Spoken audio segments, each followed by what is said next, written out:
నూతనంగా ఎన్నికైన విద్యా కమిటీ సభ్యులు పాఠశాలలో మౌలిక సదుపాయాలకు విద్యాభివృద్ధికి అంకితభావంతో పనిచేయాలని తెలుగుదేశం పార్టీ రాష్ట్ర అధికార ప్రతినిధి పిఠాపురం మాజీ ఎమ్మెల్యే వర్మ పిలుపునిచ్చారు. పిఠాపురం నియోజకవర్గంలో జరిగిన పాఠశాలల విద్యా కమిటీ ఎన్నికల్లో మండల పరిషత్, జిల్లా పరిషత్, మున్సిపల్ పాఠశాలల మేనేజ్మెంట్ కమిటీ చైర్మన్లు, వైస్ చైర్మన్లు సభ్యులుగా ఎన్నికైన ప్రతినిధులు మాజీ ఎమ్మెల్యే వర్మను మర్యాదపూర్వకంగా కలిశారు. అదేవిధంగా పిఠాపురం మండలం పి దొంతమూరులోను, బి కొత్తూరులోను తెలుగుదేశం పార్టీ మద్దతుదారులు విద్యా కమిటీలను కైవసం చేసుకోవడంతో రవివర్మ, దుడ్డు నాగు నేతృత్వంలో తెలుగుదేశం పార్టీ నాయకులు, కార్యకర్తలు, అభిమానులు సంబరాలు జరుపుకున్నారు. ఈ సందర్భంగా మాజీ ఎమ్మెల్యే వర్మ ఎన్నికైన వారందరినీ అభినందించారు. ఈ సందర్భంగా మాజీ ఎమ్మెల్యే వర్మ మీడియాతో మాట్లాడారు. జనసేన, బీజేపీ కూటమి అభ్యర్థులు ఏకగ్రీవంగా చైర్మన్గా ఎన్నికవడం జరిగింది. ప్రతి చోట కూడా ఉమ్మడిగా కూర్చుని గ్రామ స్థాయిలో మేమెవరూ కలవ చేసుకోలేదు.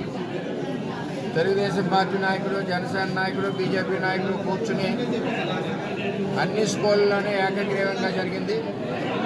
అదేవిధంగా వీరందరికీ కూడా నేను తెలుగుదేశం పార్టీ తరఫున తెలుగుదేశం పార్టీ ద్వారా ఎన్నికైన వాళ్ళకి, జనసేన ద్వారా ఎన్నికైన వాళ్ళకి, బీజేపీ ద్వారా ఎన్నికైన వాళ్ళకి ధన్యవాదాలు తెలుపుతూ, మరి చైర్మన్లు అందరూ కూడా తెలుగుదేశం పార్టీ చైర్మన్లు అందరూ కూడా, అలాగే జనసేన పార్టీ చైర్మన్లు, బీజేపీ చైర్మన్లు, తెలుగుదేశం పార్టీ వైస్ చైర్మన్లు, జనసేన పార్టీ వైస్ చైర్మన్లు కలిసికట్టుగా స్కూల్ అభివృద్ధికి పనిచేసి పిల్లల చదువు భవిష్యత్తు బాగా ఉండే విధంగా కష్టపడి పనిచేయాలని చెప్పి ఈ నాయకులందరినీ కోరుకుంటూ ఎన్నికైన నాయకులందరికీ, కూటమి అభ్యర్థులందరికీ కూడా ధన్యవాదాలు తెలియజేస్తాను.